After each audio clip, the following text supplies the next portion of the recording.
Good evening. Hundreds of people have been forced out of their homes near Ruidoso. Tonight, they are worried and waiting for answers. The Little Bear fire exploded overnight, charging through miles of forest and Ruidoso area subdivisions. More than a dozen structures have been damaged or destroyed. Numerous evacuations and highway closures are now in effect.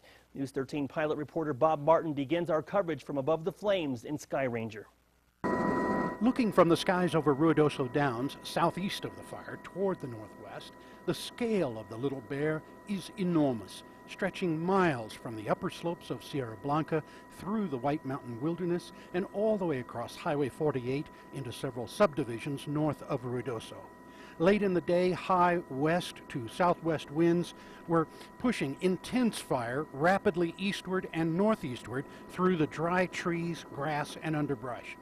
No one has had time to count how many in all, but homes have been destroyed. Many more are threatened. More than 300 firefighters on the ground are making stands where they can. Even the Sierra Blanca ski area is wetting down its structures. Air tankers battled the heavy turbulence close to the ground as long as they could today before winds got too strong and threatened their safety. They were suspended in the afternoon. Helicopter crews have continued to work close around the residential areas, trying to slow the flames near homes. The fire entered the Bonita Lake area and is damaging the watershed there.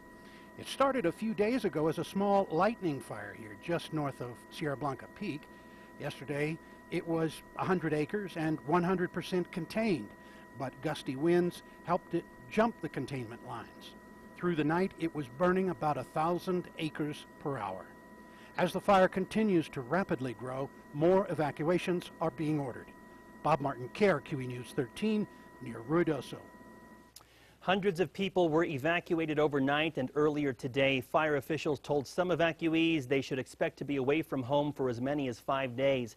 Now, fire officials have scheduled a public meeting for later this evening in Ruidoso to talk about the current fire situation and what they plan to do next. The meeting is set for 7 p.m. at the Ruidoso High School on Warrior Drive. Firefighters from the metro area are headed south to help out. The Bernalillo County Fire Department sent an engine unit and 3 firefighters to the Little Bear fire this morning. AFD sent a brush truck and 4 firefighters to the Ruidoso area as well.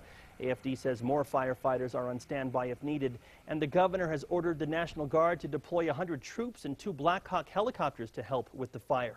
Dangerous fire weather is in place not just in the Ruidoso area, but across the state. Here's Ian Schwartz. Yeah, Tim, just terrible conditions to fight a fire today, and you can just see how big these flames are. If you could imagine a 12, 15, 20-foot tree, these flames are well above that. This was sent to us by R. Cheney, and if you think that's a scary sight on the ground, definitely it's a scary sight from space. You can see that smoke plume from the Sacramento Mountains pushing to the east. Some people, Fort Sumner has been dealing with smoke today. Roswell, we're still going to have to deal with those issues. Let's take a look at currents right now in the Ruidoso area. Southwest winds 30 miles per hour. Temperature is at 81.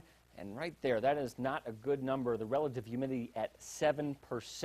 Bone dry down there. It's not too hot, it's warm, but really these two indicators are what make it very tough to fight the fire. Very dry out there, and we've seen gusty winds up to 40 miles per hour. A lot of places around the state seeing a lot of wind, and we are under a red flag warning until 9 p.m. Tomorrow's going to be a tough day, but there is some good news. It involves cooler temperatures and rain.